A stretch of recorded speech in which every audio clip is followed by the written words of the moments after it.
effective activism on feminist issues through CWI activities. And what we've been doing in the past is we've had meetings on multiple topics, focusing on the needs of multiple feminist populations. And what we want to do now is try to expand it and fill the needs of many of the people in the Washington, D.C. area. And that includes national organizations that have chapters and some presence here that might be able to attend meetings and exchange information, as well as individuals and organizations that are more local, like Montgomery County Now and other organizations. So what I'd like to do is just to help you give a little introduction of why we're considering expanding our collaboration activities and providing more leadership in this area, since we're sort of a multi-focused organization. So we want to, of course, build on our Clearinghouse on Women's Issues dissemination capacity.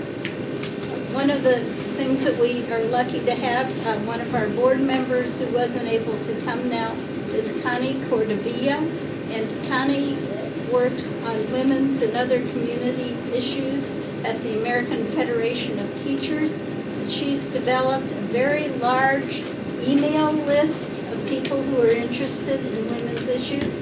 Some of you may already be on Connie's list. I also have an email list of individuals that I call DC Feminist Friends. So we also have our website, which has a lot of our newsletters where we've covered many women's issues in depth. So we have a good background to try to expand our multi-focus coverage and provide some leadership in the DC area. But of course, with this type of leadership, we need a lot of participation. The leadership is also especially needed now because one of the major organizations that used to provide this collaborative leadership, the National Council of Women's Organizations, no longer exists. And so we want to fill their bill. One of the things that they did that CWI benefited from is they had an extensive email list also to organizations. And what we did with that email list is we invite people to our CWI meetings. And then once the organizations, of course, receive the information from CWI and other places, they shared it widely with the members of their organization. So it's a big multiplier strategy that we want to reactivate and help with. However, we don't want to do some of the major costly activities that the National Council of Women's Organizations did that may have contributed to their death, like hiring people to run the organization and like really trying to get collaborative agreement among all the organizations on key issues and developing their own position papers and meetings with Congress. What we want to do is we want to facilitate all of the organizations to select what's important to them. We also want to retain our Clearinghouse on Women's Issues volunteer framework. So, for example, I want to especially thank our Clearinghouse board members who contributed the major food for our potluck today. And we volunteer in many other ways as board members of many organizations do. And we also want to thank the Alliance for Justice, which has volunteered this space. So we're trying to maintain this leadership on a volunteer basis. We also think that what's needed is to provide a space for collaboration on feminist issues of smaller organizations.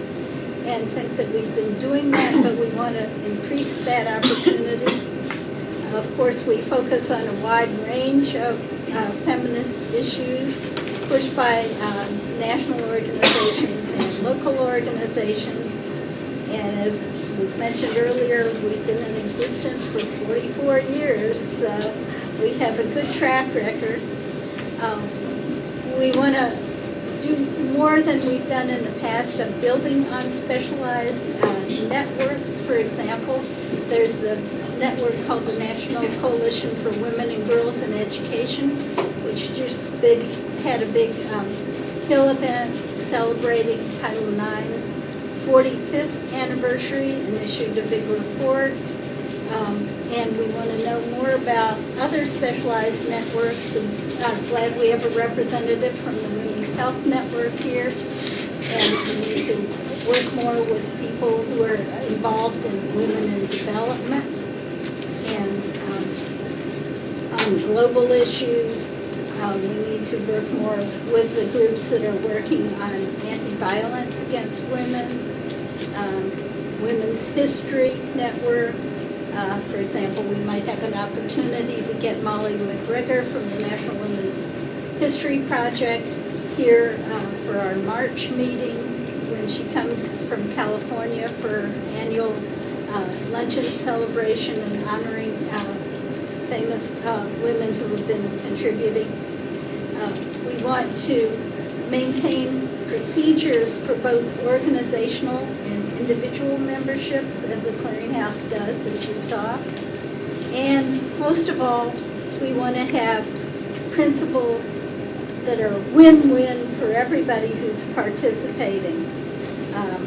For example, CWI, by involving other organizations in our expanded effort here, could expand our board, have more of you join our CWI board, and get more strategies. And Martin, after we have a wonderful presentation from Una and Ali on the types of organizations we've identified, will lead a discussion soliciting brainstorming ideas from you all on ways that we can make this expanded collaboration of feminist groups in the DC area much more effective and efficient, and that might fit the needs of organizations that you're members of or representing.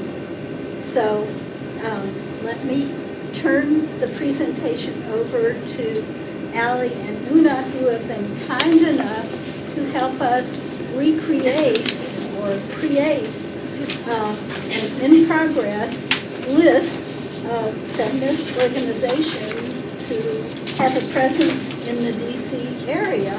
And I think you'll find that what they have is very exciting, and they'll tell you how you can contribute further to increasing this list. All yours.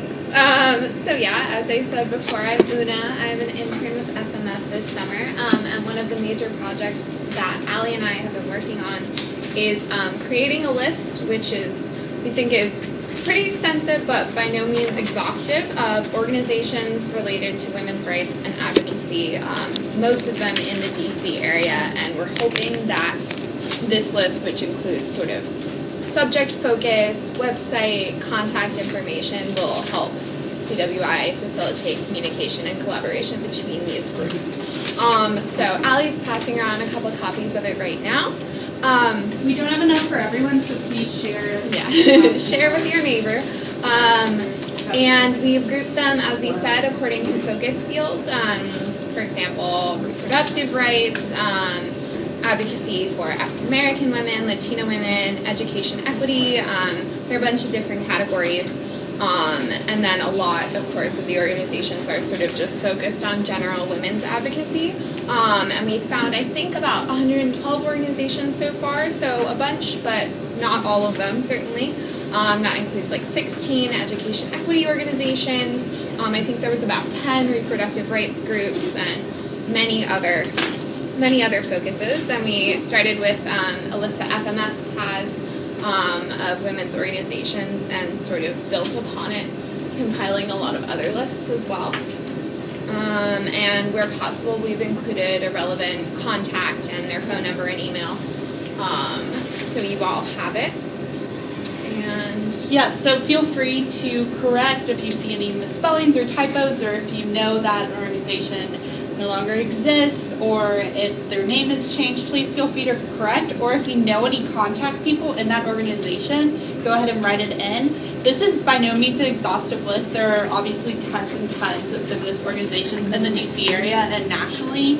And so we know this is an ongoing effort, and we want to include all the contacts that y'all have and build a broader network. We did identify some areas for improvement for our list. There's some holes that need to be filled. We really want more information on women of color specific groups and see if we can.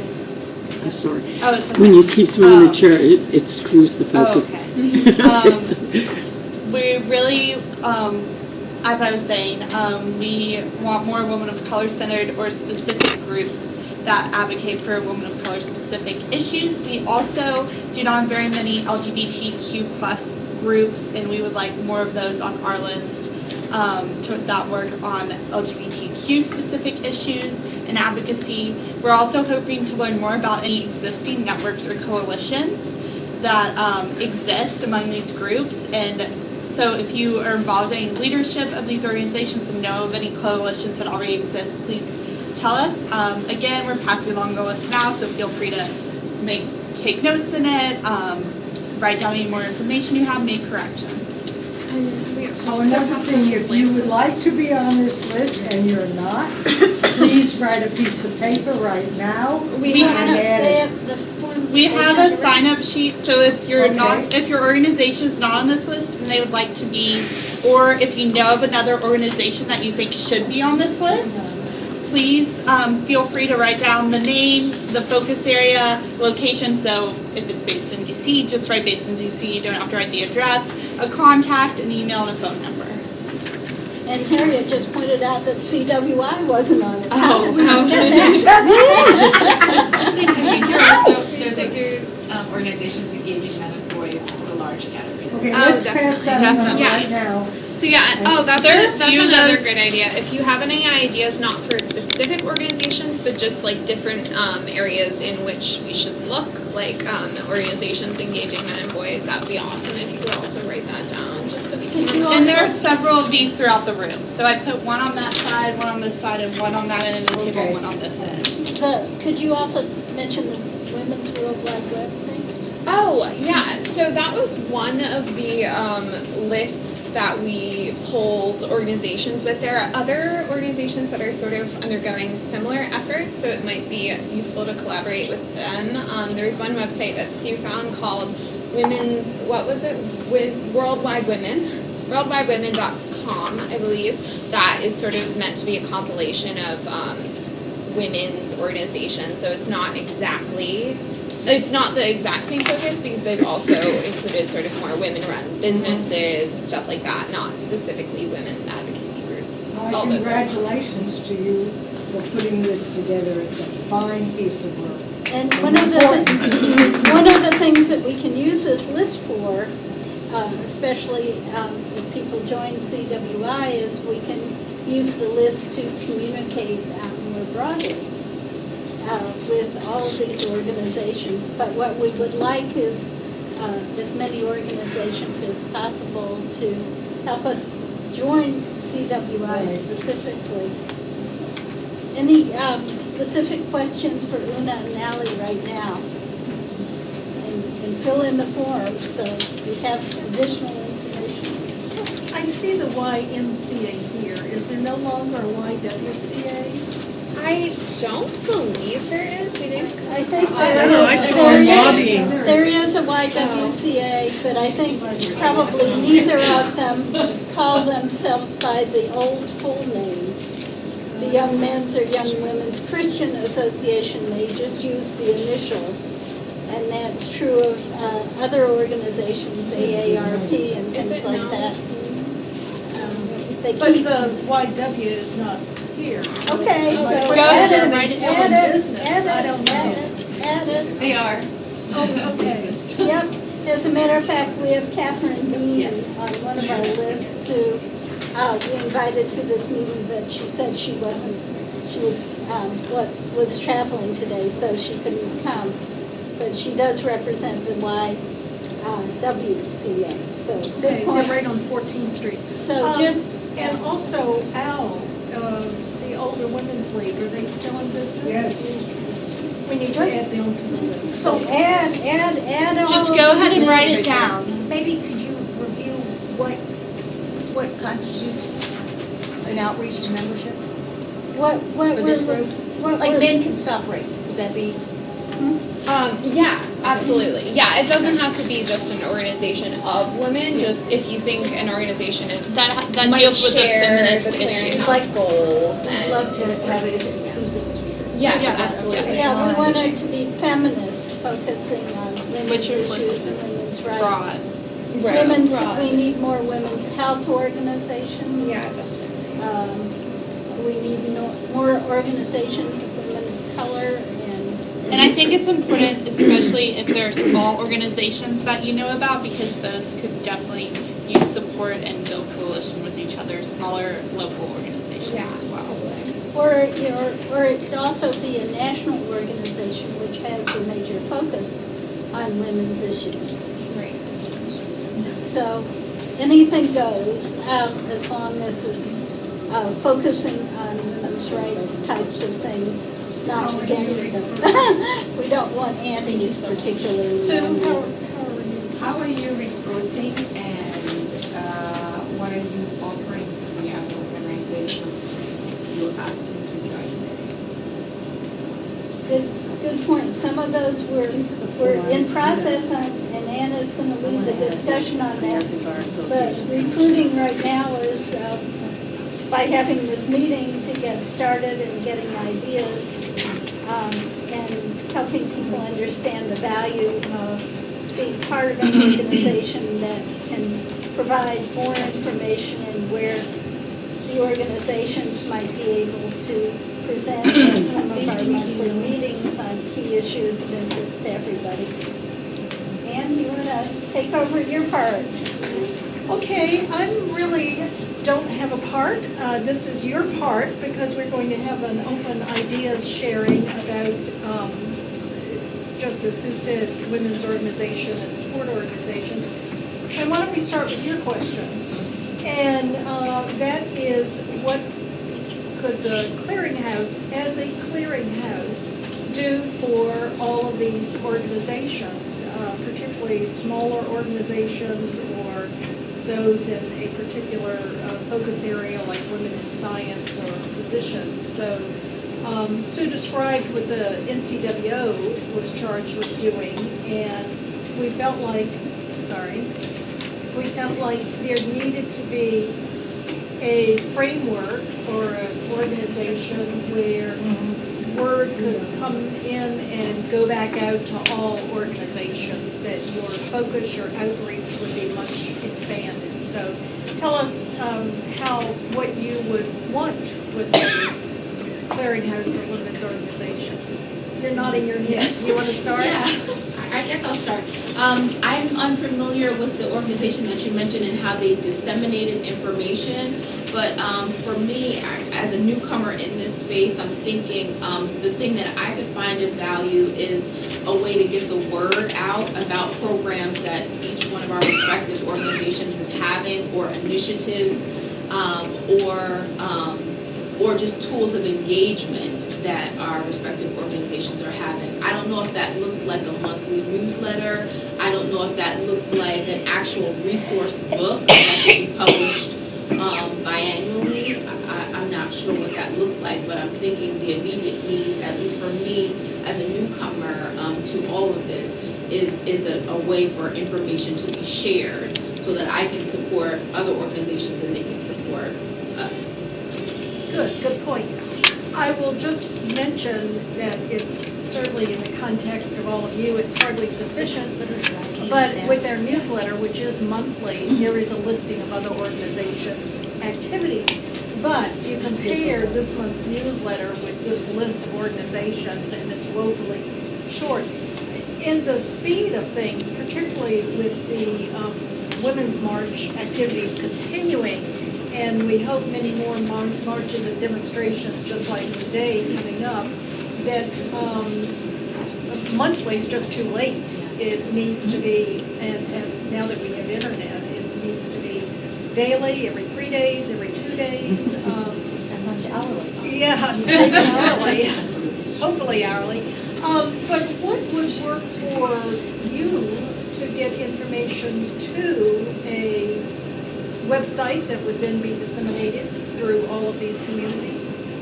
I mean, you have limited resources, I assume, as we do too. So what kind of a burden would that be to get news and of your activities to into a clearinghouse?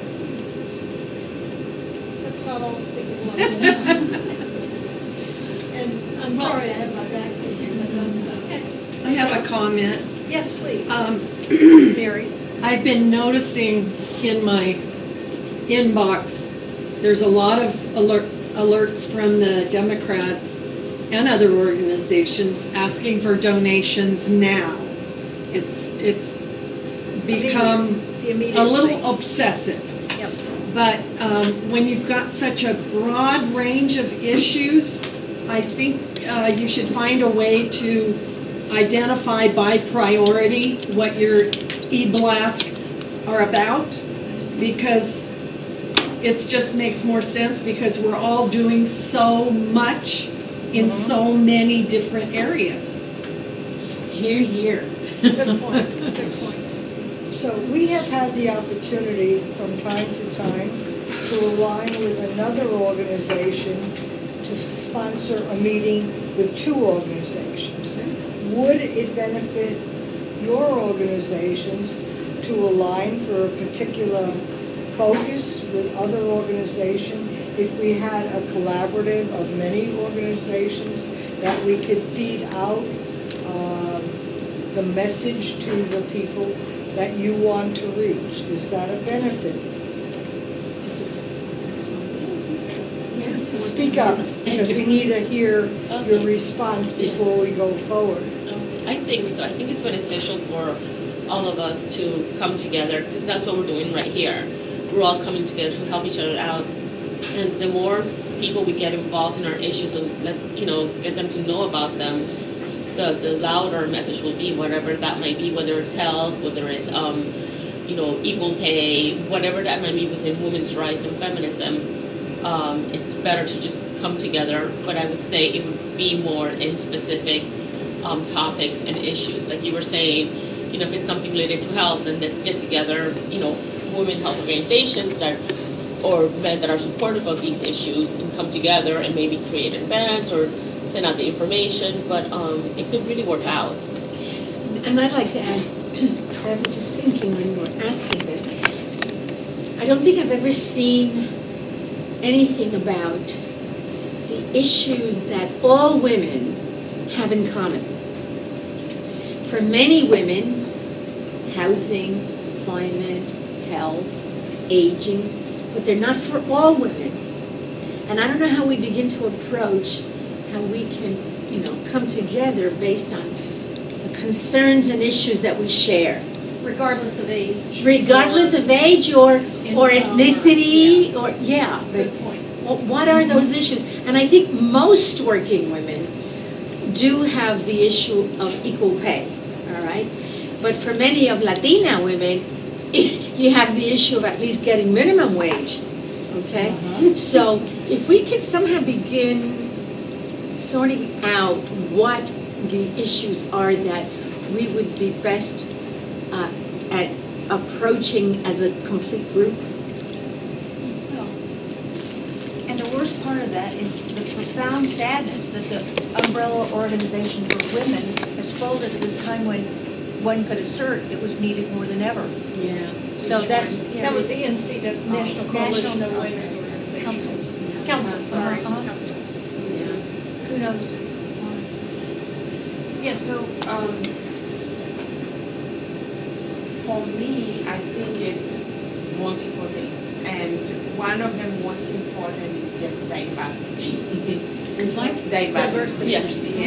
Being in this room and have been here before, I feel like women of color are not at this table. We are marginally at this table.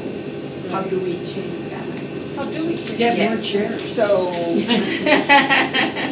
so I think that's a conversation we can have. Yes, We yes. do need to have a strategic recruitment process, reaching out to those groups that house Latino women, African American women, other minority women. So we need to have that strategy. Then the leadership also, they are not just coming to the table to sit and not be leaders. So the leadership of the organization will need to change as well to be able to accommodate women of color. I think we are at a point in our lives where I thought that the women's movement fought for my rights and I don't have to fight as much. Although I come from Kenya where we haven't won the battle, and I thought with America we're going to have the first woman president and all of that, and it collapsed. We did too.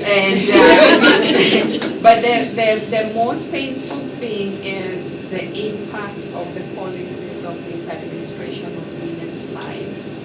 I think, and we know that women voted for this administration. Let's not be foolish and say, oh, women, we voted for Hillary. A lot of women voted for Trump. Why? How did we fail to engage them to see that they are putting their own lives at risk? And I want to be honest here and say white women. Because 94% of black women voted for Hillary. We know 53 or 57% of white women voted for Trump. Race issues, xenophobia played a critical role in how white women voted this time. And that's a conversation that needs to happen at this table. If we don't have that conversation at this table, we're just treating the symptoms of our problems.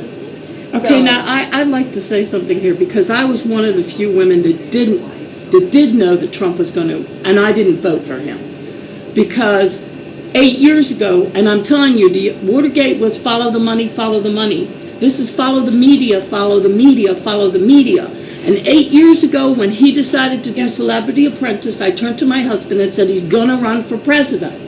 And everybody said, oh, that's stupid. I said, no, he's going into media to reach middle America on TV. Yep.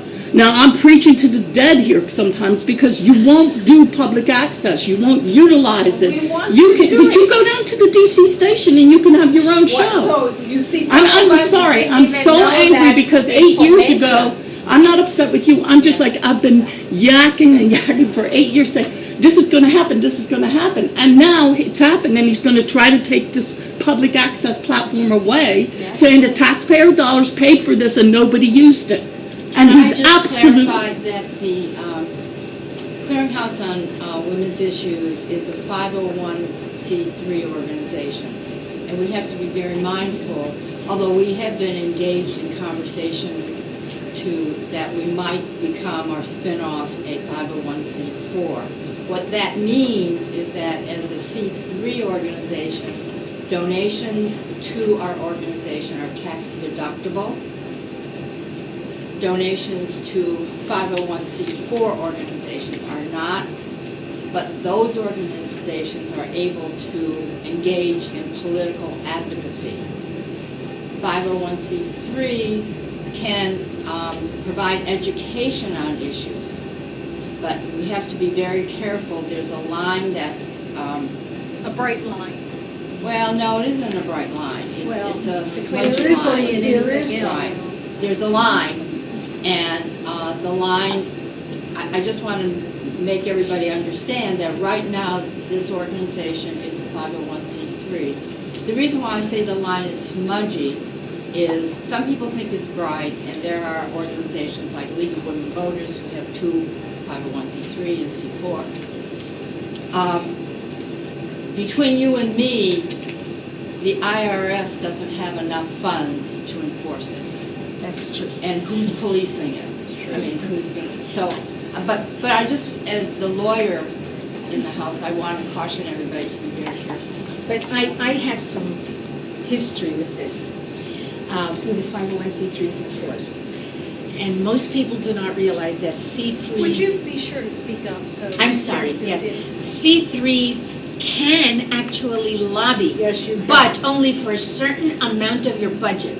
But if your members lobby and doesn't cost you anything, they can lobby all they want. Okay? Not So- for political No, candidates. not for political candidate, no, but for issues, okay? Okay. So you can write letters, you can testify, you can go visit people, and if you're all doing it as volunteers, you can do it till you drop dead because you're so tired. But the minute that you are paying someone to be a lobbyist, then that has to be reported, the time involved has to be reported, the amount of money used has to be reported. And as long as you don't ask someone to vote one way or the other, it's all advocacy. You can provide all the education, advocacy education, all you want. And you can But you even can write say- white papers. And yes, submit them to Absolutely. senators Yes. and congressmen. absolutely. Can I ask a question to the lawyer? You can say, vote for people who will respect women's rights. You're not mentioning somebody's name, but you're educating people what is at stake on women's rights. Right now, it's birth control. You know, even without mentioning the side that has decided to take our birth control away from us, we can say that is wrong, you know, so. That's a point well taken. And Yeah. that's exactly where you can continue to advocate on issues and on positions, but not on a particular candidate, and not seek a vote Political outcome. or total support for a particular person. So I'm still lost now, because what's that got to do with you getting on public access and saying anything you want? It's not costing anything.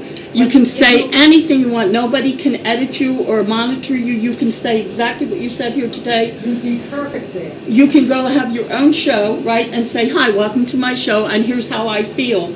And no one can tell, now, if he takes it away, then that platform doesn't exist, and then you will have fed fake news that is controlled and they can edit it. Right now, those platforms are, you own it. You get up there, it's like a soapbox. You can say anything you want. You don't need funding.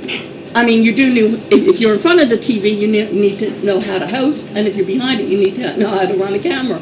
But basically, the platform is free, and it's bipartisan, not, there's no funding. You don't need Well, money. if you're, as an individual, as Sarah pointed out. Yeah, as an individual.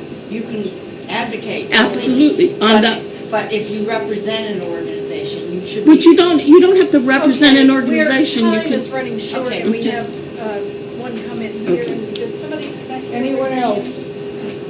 I was wondering if there's a way to also just build on A strengths. little louder.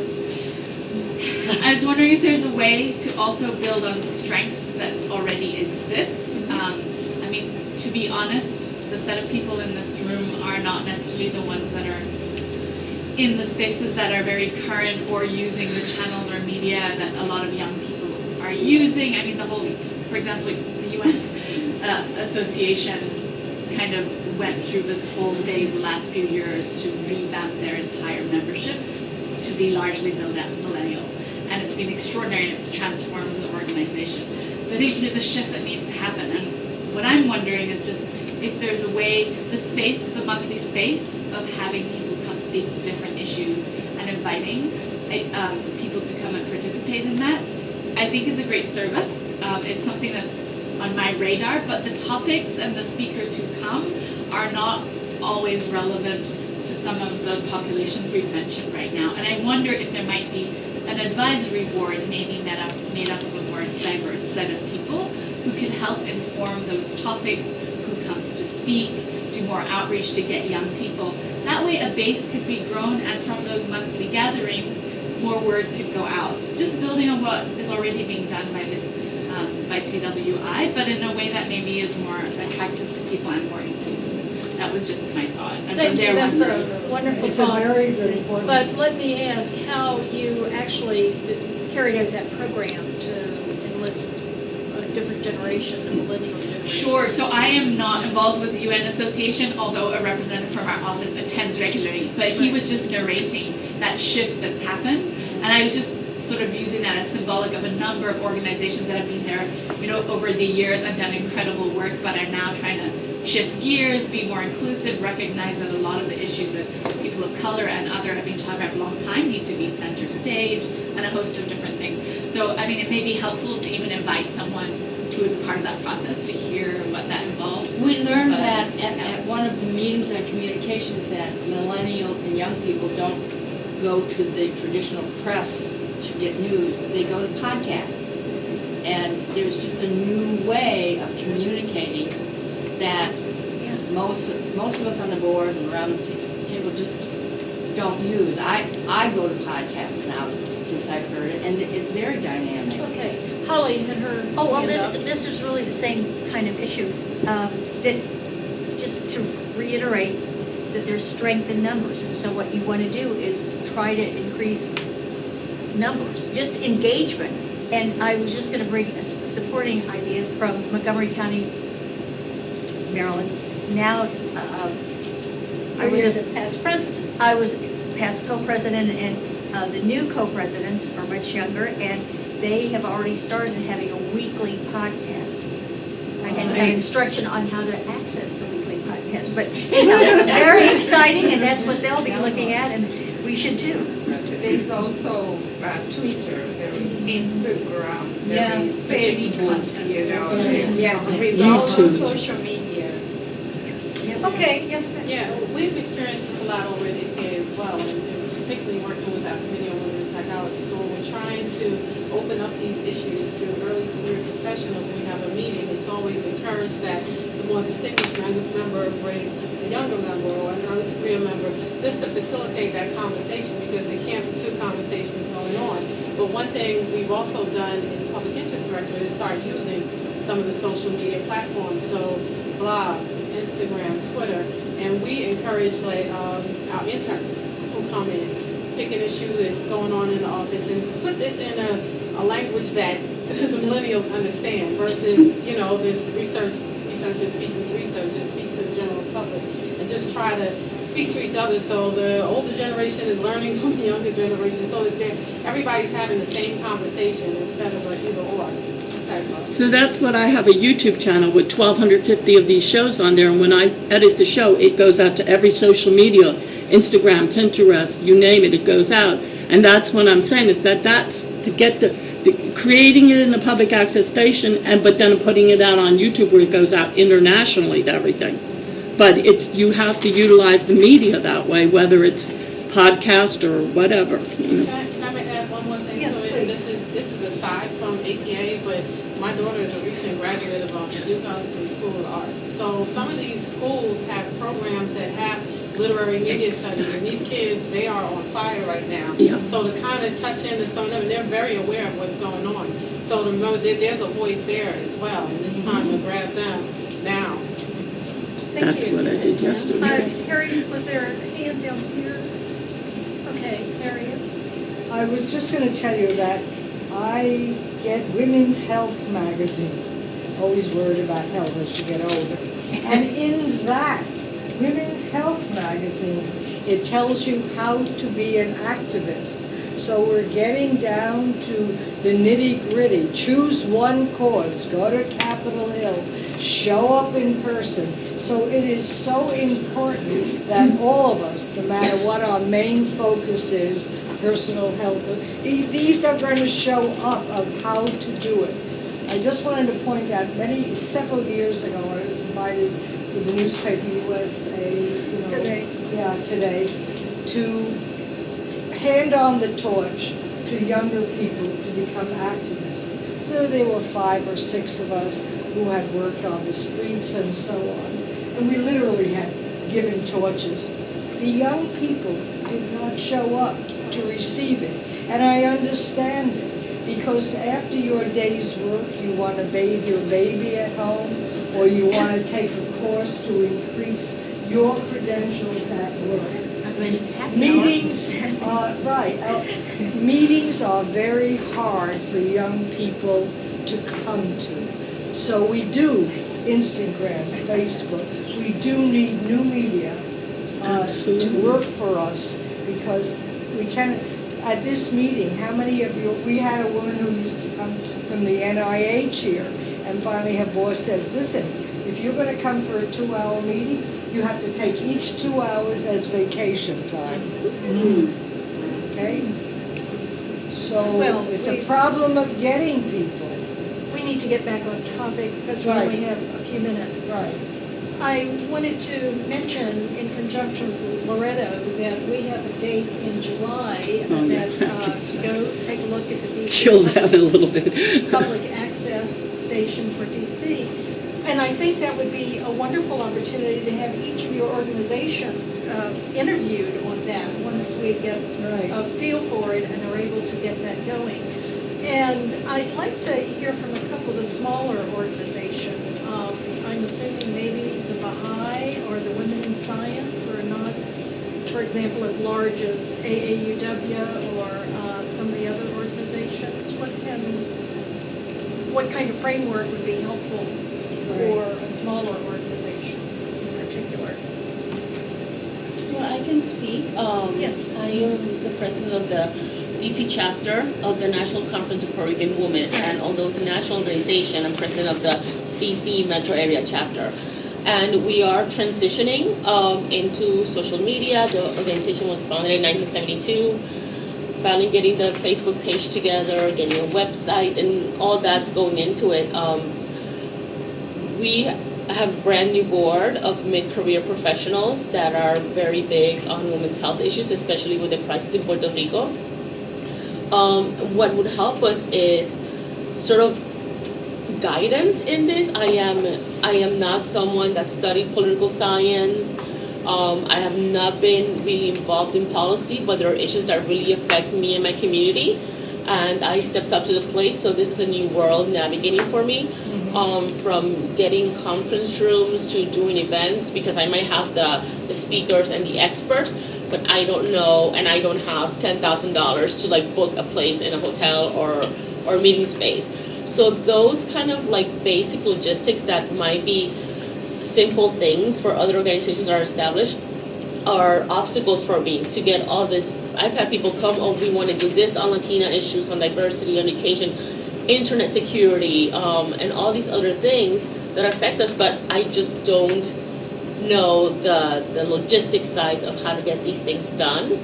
So that would be a service. That would be a this service framework or this that could help out. clearinghouse I'm could- sure other organizations, could probably benefit from that as well, as we're coming in new to this. That's a great idea, thank you.